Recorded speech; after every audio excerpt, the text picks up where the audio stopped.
When I was young, I didn't really know what I was going to do when I got older.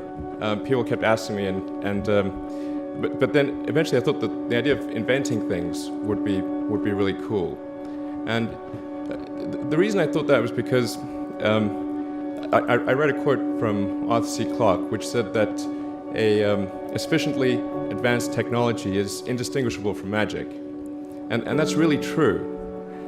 If you go back, say 300 years, the things that we take for granted today would be you'd be burned at the stake for. Being able to fly, being able to see over long distances, being able to communicate, and having access to all the world's information instantly from almost anywhere on the earth.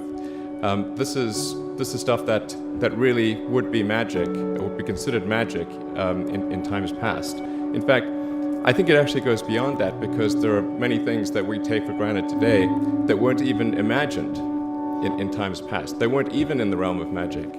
So it actually goes beyond that.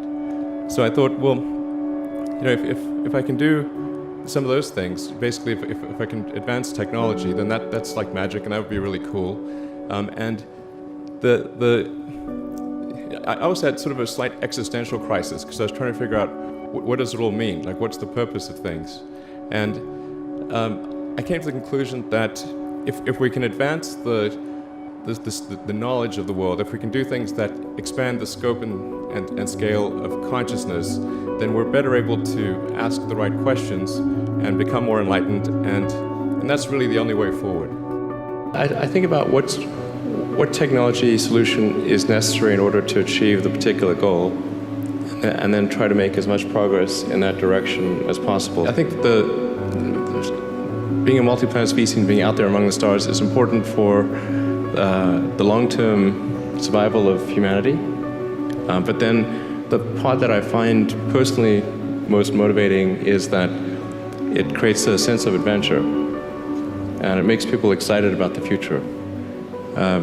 If you consider two futures, one where we are forever confined to Earth until eventually something terrible happens, or another future where we are out there on many planets, maybe even going beyond the solar system.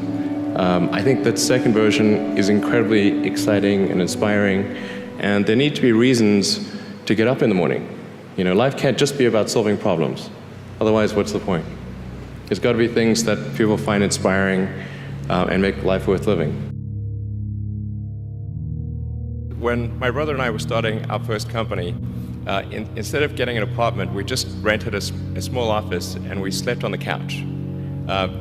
And we showered at the YMCA, and we're so hot up we had one computer, so the website was up during the day, and I was coding at night, 7 days a week, all the time.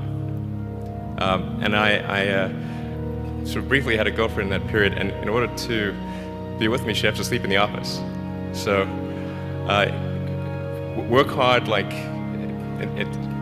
every waking hour. That's the thing I would say particularly if you're starting a company. A natural human tendency is wishful thinking. So a challenge for entrepreneurs is to say, well, what's the difference between really believing in your ideals and sticking to them versus pursuing some unrealistic dream that doesn't actually have merit? And that is a really difficult thing to tell you. Can you tell the difference between those two things? Right. So you need to be sort of very rigorous in your self-analysis. I think certainly extremely tenacious, and then just work like hell. I mean, you just have to put in 80 to 100 hour weeks every week. All those things improve the odds of success. Or how do you think about making a decision when everyone tells you this is a crazy idea? Or where do you get the internal strength to do that? Well, first of all, I'd say I actually think I feel fear quite strongly. So it's not as though I just have the absence of fear. I feel it quite strongly. But there are just times when something is important enough, you believe in it enough, that you do it in spite of fear. People shouldn't think, well, I feel fear about this, and therefore I shouldn't do it. It's normal to feel fear. So you just feel it and let the importance of it drive you to do it anyway? If you just accept the probabilities, then That diminishes fear. Drive overrides fear. It's about believing in the future and thinking that the future will be better than the past. And I can't think of anything more exciting than going out there and being among the stars.